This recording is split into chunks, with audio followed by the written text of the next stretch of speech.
Alright, let's dive straight into this explainer, because if you thought Marvel somehow nerfed Sentry for the Thunderbolts movie, well, you are about to be terrified by just how wrong you were. You know, when we first saw Kryptonians battling at those ultra-high speeds in other cinematic universes, we all kind of wondered, when is Marvel gonna give us that raw, godlike intensity on screen? Well, the MCU's Sentry finally delivers exactly that, and honestly, a whole lot more. Today, we're breaking down the true, unadulterated scale of Sentry's power, exploring a deeply dark alternate history from the comics, and analyzing his absolutely terrifying new cinematic abilities. Let's get into it.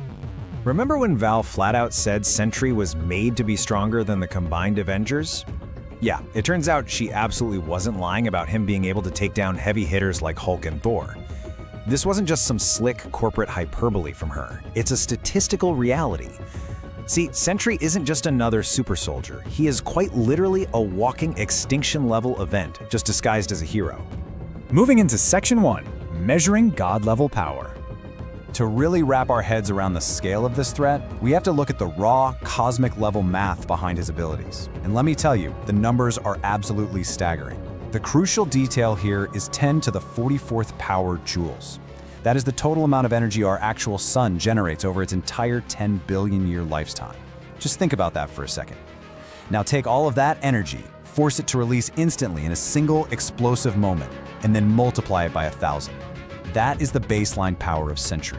We're not talking about a guy who just lifts heavy objects anymore. We're talking about a being acting on a purely cosmic scale, where just falling from the sky generates a shockwave big enough to level a mountain. And this brilliantly illustrates the staggering power gap we're dealing with in the MCU. Take Captain Marvel, right? We generally consider her to be one of the absolute strongest heroes, but her binary form channels the energy of a single star. Statistically speaking, she is trillions of times weaker than Sentry. Putting them side by side is literally like comparing the flicker of a single, tiny candle to the blinding, raging heat of our entire sun. It is just not even a contest. But here's the thing, raw numbers only tell half the story. Which brings us to a really terrifying question. What actually happens when all that power goes completely unchecked? Because sure, as long as Bob is the symbol of hope, the world is perfectly safe. But we know his psyche is notoriously fragile. So what happens when the hero breaks and the monster takes the wheel? That brings us to Section 2, the Siege Massacre.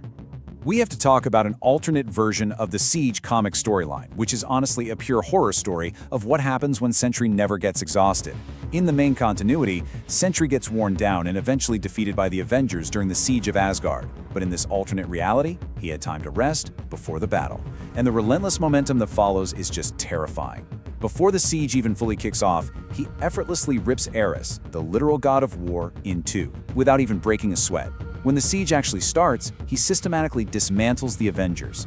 He cuts off Thor's arm before killing him. He decapitates Captain America using Cap's own iconic shield. He just completely shatters the morale of every single remaining hero, turning Earth's mightiest defenders into helpless victims. So how does it get even worse? The catalyst for ultimate destruction hits when Dr. Doom and Emma Frost try this desperate tactical maneuver. They telepathically show Sentry that Bullseye was the one who killed his wife, Lindy. Now their hope was to turn him against Norman Osborn, but instead the sheer grief shatters his mind completely, instantly awakening his dark, malevolent side, the Void. And the immediate aftermath? He crushes Emma Frost's head, entirely obliterates Bullseye, and then unleashes absolute, unrestrained annihilation across the entire planet. But honestly, the true horror of this storyline is the meta-narrative itself. Ualtu the Watcher, you know, the cosmic being whose literal singular purpose is to observe and narrate alternate universes, he actually refused to narrate this one. He completely abandoned his post out of sheer terror. And why? Because he calculated that after Earth was consumed, the Void wouldn't stop there. He knew the Void was coming for the Moon, coming for the Celestials, and eventually coming for Galactus himself. The Watcher fled because even the cosmic gods were no longer safe from him. Okay, let's jump into Section 3, terrifying new MCU powers. Now, if you're sitting there thinking that Comic Book Massacre is as bad as it gets, you need to brace yourself, because his MCU upgrades are somehow actually darker. Marvel Studios took a character capable of ending the universe and decided, hey, let's give him a terrifying new arsenal of mental and reality-bending abilities. Of course, the Golden Sentry Serum gives him his standard godlike physical traits, where moving at ultra-high speeds feels like absolute invincibility to him.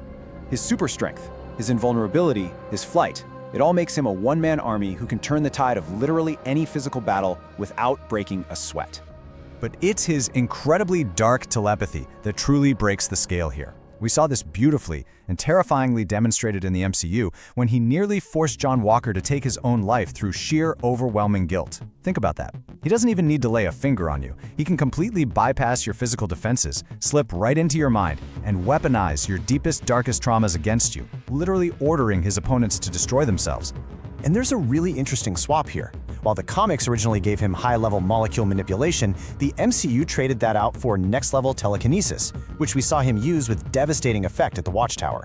So he isn't just pushing objects around, he's completely controlling the battlefield with this overwhelming force, just tossing enemies in massive environments around as if they weigh absolutely nothing. It gives him a genuinely chilling level of ranged control. But perhaps his most broken new ability of the whole shebang is his pocket reality warping. The MCU has essentially given the Void an ability that acts exactly like DC's infamous Omega Sanction used by Darkseid. He can actually trap his enemies in an inescapable eternal cycle of despair. It's this living nightmare where you endure existential punishment, and every single loop gets progressively worse. You're just trapped in a downward spiral of dark despair with absolutely no exit. Honestly, this is a level of psychological torture that goes so far beyond any physical damage. Which brings us to Section 4, the future of the MCU. So what exactly does this walking natural disaster mean for the future of our favorite heroes? Listen, when you introduce a character who requires absolutely zero backup and can literally alter reality itself, the entire landscape shifts. We are officially witnessing the single most powerful superhero in the entire cinematic universe. The power tiers as we knew them have been completely rewritten. Hulk is incredibly strong, sure, and Thor is undeniably God tier. But Sentry? Sentry is entirely off the charts. He completely dwarfs them both. He isn't just a hero, he's a one-man pantheon. I'm gonna leave you with this to ponder. With power that literally terrifies cosmic gods, psychic abilities that weaponize your own mind against you, and the capacity to break reality itself, how can the Avengers possibly survive his arrival in upcoming events like Doomsday and Secret Wars? Will he be the ultimate weapon that somehow saves the multiverse, or is he the walking apocalypse that finally destroys it? Let that sink in for a minute as you completely reevaluate everything you thought you knew about the MCU's power scale.